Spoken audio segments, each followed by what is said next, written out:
काय सांगाल, कसा प्रवास होता आणि आज कसं स्वागत झालं आपलं?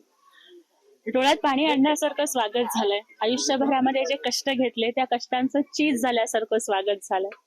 मोठं स्वागत होण्यासारखं मोठ्या बापाची लेक नाहीये. झोपडपट्टीतून प्रवास सुरू झाला. ज्या घरातून शिकले, ज्या परिसरामध्ये लहानाची मोठी झाले, ज्या या पिंपळाच्या झाडाच्या खाली बसून ज्या कट्ट्यावर बसून अभ्यास केला, आज तिथंच ह्या सगळ्या माझ्या गोरगरीब भावा बहिणींनी त्यांच्या कष्टाच्या पैशाने माझा सत्कार केला. त्याबद्दल मनापासून आनंद आहे. खरं तर आपण वक्तृत्व स्पर्धा ही राज्यभर गाजवली, इंग्रजीमध्ये PhD केली, प्राध्यापक राहिलात. आता सोलापूर राज्यसभेत कशा पद्धतीने गाजवणार आहे?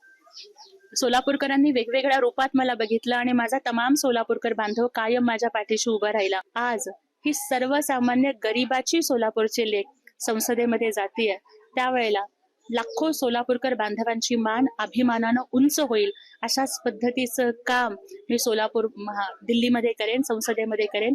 हा माझा प्रयत्न राहील. सोलापूरला खूप मोठा वारसा आहे. म्हणजे सोलापूरला स्वामी समर्थ आहेत, पंढरपूरचा विठुराया आहे, तुळजाभवानी आपल्या शेजारीच आहे, ग्रामदैवत सिद्धरामेश्वर आहेत आणि सोलापूरनं म्हणजे 1930 साली ब्रिटिशांना पण हाकलून दिलं होतं. म्हणजे सोलापूरकर जर संघर्षाला उतरले तर ब्रिटिशांना सुद्धा लंडनला पळून जावं लागलं होतं. हा इतिहास सोलापूरचा आहे. म्हणून ब्रिटिश सोलापूरला शोलापूर म्हणायचे.